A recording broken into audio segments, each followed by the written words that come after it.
A Harvard study says South Africa is failing to achieve growth and inclusion. The report conducted by Growth Lab, a research program at the university, was conducted over a period of 2 years. It further states that state capacity has collapsed across many government functions that are essential for a functioning economy. Let's get some analysis now on the report with Dr. Seán Muller from the Johannesburg Institute of Advanced Study. Thank you so much for your time, Dr. Muller. Now, in part, the report saying that the government must seek to build up and protect capacity through civil service reform and to replace the reliance on KADA deployment over time. And taking into account, of course, what the State Capture Commission had to say about KADA deployment and where the political system is in the country right now, is this a possibility?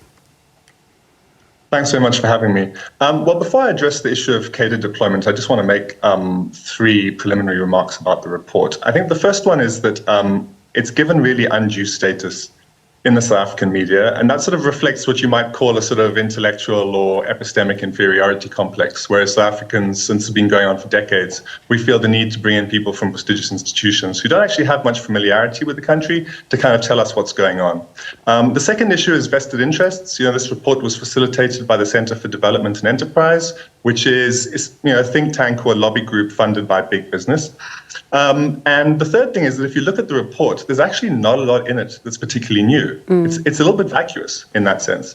So with those three preliminary remarks in mind, on the issue of KADA deployment... Prof, before you even move on to that, because it was going to be one of my questions, let's just stick with it then, and we will get to the other parts of it. Because reading it, certainly, as you say, does seem like it's so familiar. A lot of it is not new. But how seriously then do we take it, given what you've just said? Well, honestly, I don't think we should take it very seriously. I think what you need to understand, I think many of your viewers will actually know this. It's what you might call the political economy of research.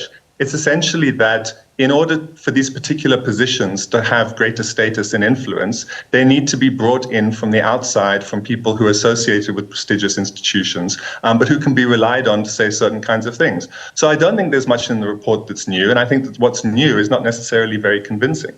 And I think then let's then go to this conversation, because it also raises a myriad of issues which we won't even have time to dissect. But let's stay with a couple of them. I mean, what it says about KADA deployment. I'm keen to hear your thoughts on that, and whether or not this is something that we can do in the future to rid ourselves of this.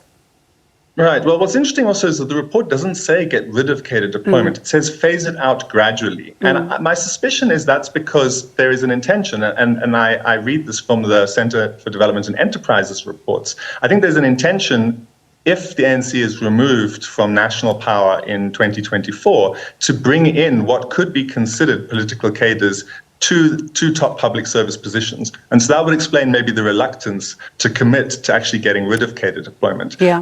My own view is I think the case is very clear for getting rid of KADA deployment.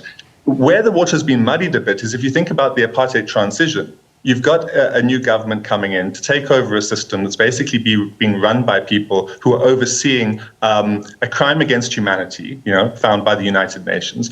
You have to, unfortunately, remove the people who are doing that. You can't trust them. And so that's kind of where KADA deployment started. Right? Some people were retained for technical expertise, and that was also justifiable. But one must separate that apartheid transition from the subsequent era. And in the subsequent era, there were people who were appointed for political reasons who were not the best people to run particular departments and entities. And because of the nature of that political process, were often more likely to be involved in corruption.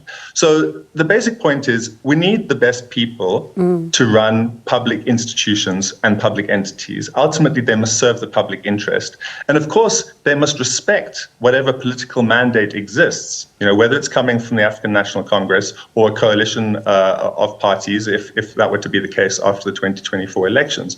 But the basic principle is that these people have to serve the public interest. They can't be involved in corruption, and they also shouldn't first and foremost have fealty to political parties.